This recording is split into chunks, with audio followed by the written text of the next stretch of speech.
Not a matter of if, but when crisis will rock your world. I'm Roshini Rajkumar, crisis strategist, licensed attorney, and host of The Crisis Files. In each case file, we look for solutions to obvious problems as well as ones that are less obvious. He was helping a colleague change a tire on the side of a road when his life changed forever. Hit by another motorist, Aaron Holm lost both legs above the knee. His story will amaze you, inspire you, and hopefully make you ask yourself, what can I do for others?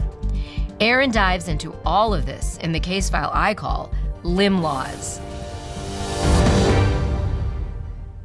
Aaron, let's start with how your family and friends went into discovery mode after that tragic winter day in early 2007. Obviously, an incredible setback. It just started out as a normal day, and as you mentioned, in the process of helping somebody change a tire out on the side of the highway, I was struck from behind by an individual traveling on the shoulder at 55 miles an hour. And after I was settled in at North Memorial Medical Center, an individual started showing up to the hospital, to the emergency room, my wife being one of the first.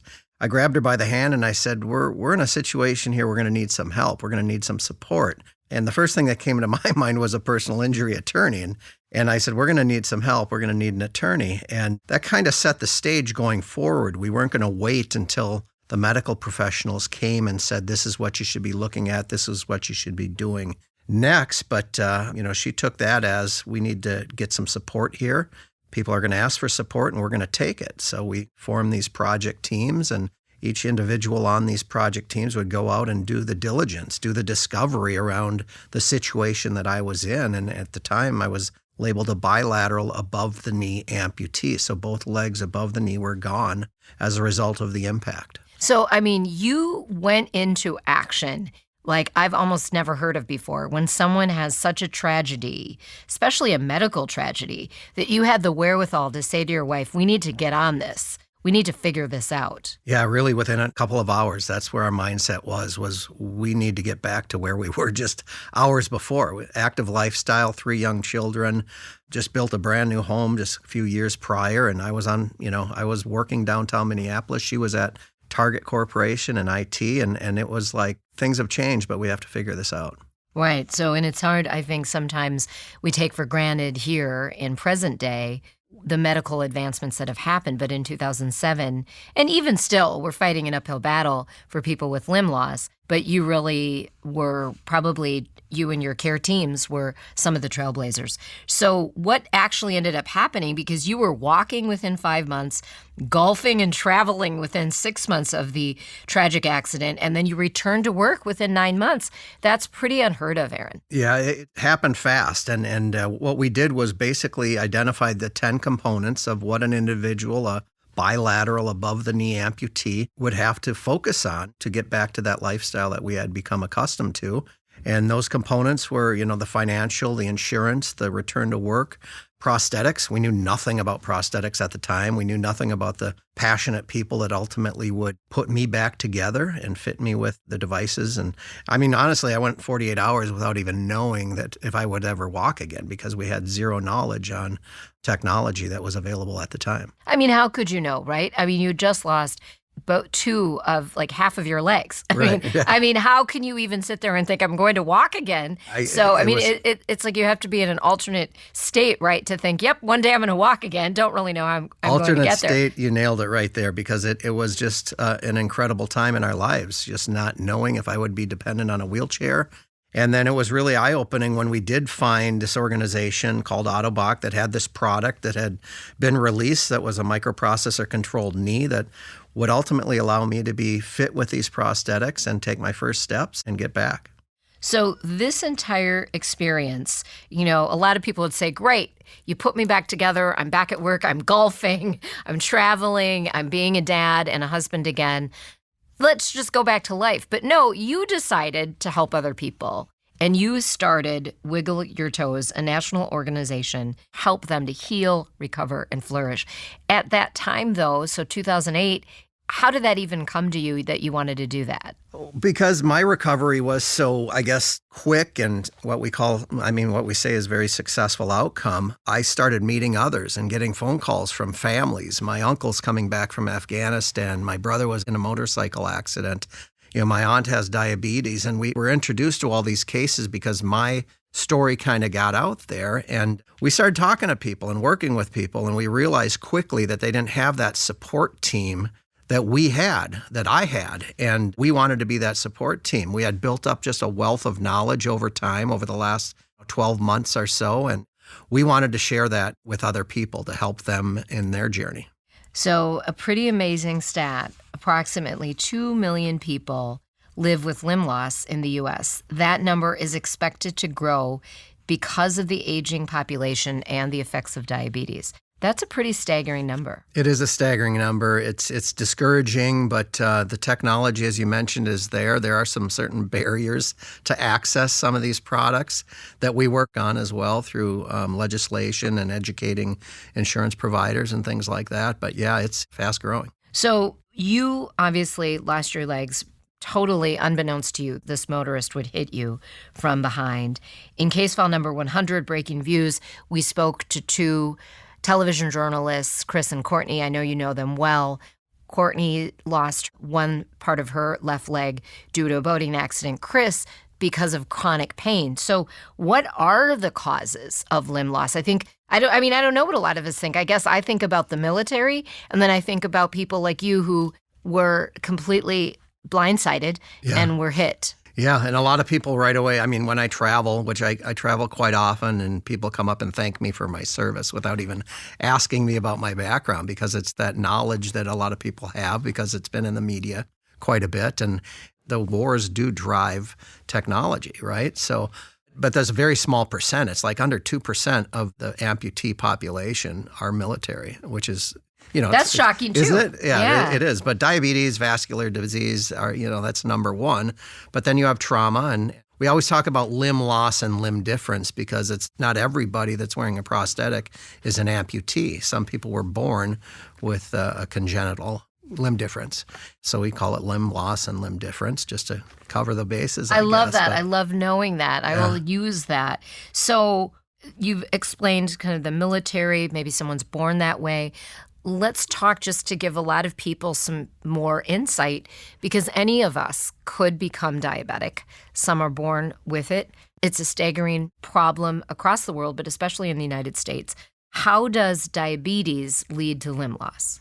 It's just a sedentary lifestyle, I think, and not maybe taking care of yourself or not being compliant with the disease itself. There's some incredible medications out there, and obviously insulin and available to individuals, but sometimes people don't follow the rules per se, and it leads to limb loss. And a lot of people are given a time frame, like within the next year, you really need to change the habits. So a lot of the people that we work with at Wiggle Your Toes are trauma related. We're active prior, we're in some sort of accident, setback, or we're congenital and want to be active again. And we help introduce them to that, maybe that activity or that sport that they liked prior, or introduce them to something new that might work. For me personally, as losing both legs above the knee, I couldn't ride a bike again. I couldn't play stand-up hockey. So I took to sled hockey, which is a really cool sport, a winter sport, a Paralympic sport. And then I ride a hand bike, but I just do some things a little different. You just have to figure it out. And that's what we do, is help people figure that out. So as we're speaking in the last part of 2024, there are about 12 states pushing for laws to help people with limb difference and limb loss. 4 to 5 states have passed laws. Minnesota's the state you and I live in, Wiggle Your Toes is based in, even though it's a national organization, recently passed some legislation. Let's start with other laws out there before we get to Minnesota's, because I think Minnesota's is pretty strong. Are there some model laws out there? What can you tell us? Which states maybe have done it right? Yeah, Minnesota, as you mentioned, just passed a incredibly comprehensive legislation this past session. And the number one thing, in my opinion, is insurance fairness. Is if somebody, let's say, is in a motorcycle accident, or if a young child, parents have to make a decision to amputate their child's leg, let's say at the age of 8, because they have osteosarcoma, and then they're denied a prosthesis after making that just gut-wrenching decision to save that child's life. and then the insurance companies deny them a prosthesis. As if right? that were elective or something. Absolutely. It's just mind-boggling for us, and we take it case by case, but if we can get legislation or if we can get the insurance companies to come to the table and really talk and let us educate them on the needs and what the outcomes are if they're granted these prosthetics and So devices. insurance fairness is a term we should all acquaint ourselves with. Yeah. If you, a loved one, is faced with this devastating decision, there should be some power in using that term. Absolutely. And hopefully you don't have to fight, but gain access from your insurance company to prosthetics, to treatment for this situation. Absolutely. And what we encourage every state that's going after legislation in that state is to start with that insurance fairness. We call it parity, because parity with Medicare is going to provide a decent coverage. And it's going to set the bar for the insurance companies in that state that at minimum they have to provide to Medicare standards. And then we don't have the Wild West, which we have right now, where your coverage might include a prosthetic and mine might not. Why not have some sort of parity across the state? And hopefully at some point we go federal with this and take this to D.C. and try to get this pushed on a national level. And tell us about the fitness prosthetics provision. There are 3 provisions to the laws in Minnesota, or to this new legislation passed in Minnesota as well as New Mexico. And it's number 1, insurance fairness or parity, which we just covered. Showering and bathing. You imagine trying to take a shower with one leg, right? I mean, it's able-bodied people can fall in the shower with 2 legs. And so it incorporates components for showering and bathing, and also the fitness prosthetics if people want to be active. If someone with an upper extremity loss might want to lift weights, it provides a socket, which is a component that fits to the body that allows them to do some weightlifting or ride a bike, hold onto the handlebars of a bike, or lower extremity running blades, which are very common out there, and just fitness components, access to that as well. I love that you got into the running blades because 2024 really did a good job, the Summer Olympics, of showcasing Paralympians. And it's been so fun to watch those games, to hear about the stories. And I understand you had some winners that are connected to Wiggle Your Toes, as well as other athletes who are competing in future Olympics and in the Winter Games in 2026. Yes, we've been just so excited. We have, I think, 6 or 7 athletes that are friends and many that are sponsored. I think we sponsor 6 or 7 athletes where we provide the running blades, the componentry that they use in competition or in training prior to the games. That's great. Let's talk about Oksana Masters, who took gold. Tell people what she took gold in, because it just visually, it was so amazing to watch her. Yeah, Oksana Masters won 2 golds. She's a paracycler, so it's a hand cycle race, and so fun to watch, but just incredible. And she's well decorated. She's both a winter and summer Paralympian and a good friend of Wiggle Your Toes. So the whole Paralympic Games when they were on, it was just so fun to watch. And we're already looking forward to the Winter Games. We've got a lot of friends that compete in that. It's great that you have those brand ambassadors, because I think it makes it so real. When people see people that have gone through challenges, however they had a limb difference or a limb loss, but they're out there and they're doing it. I mean, it's the same as when we who don't have a limb difference might see a regular Olympian or watch a tennis tournament and seeing that happen. So I have to tell you, as I was walking to the studio, I'm dealing with a bit of a knee injury myself. And I thought to myself, I really shouldn't feel sorry for myself.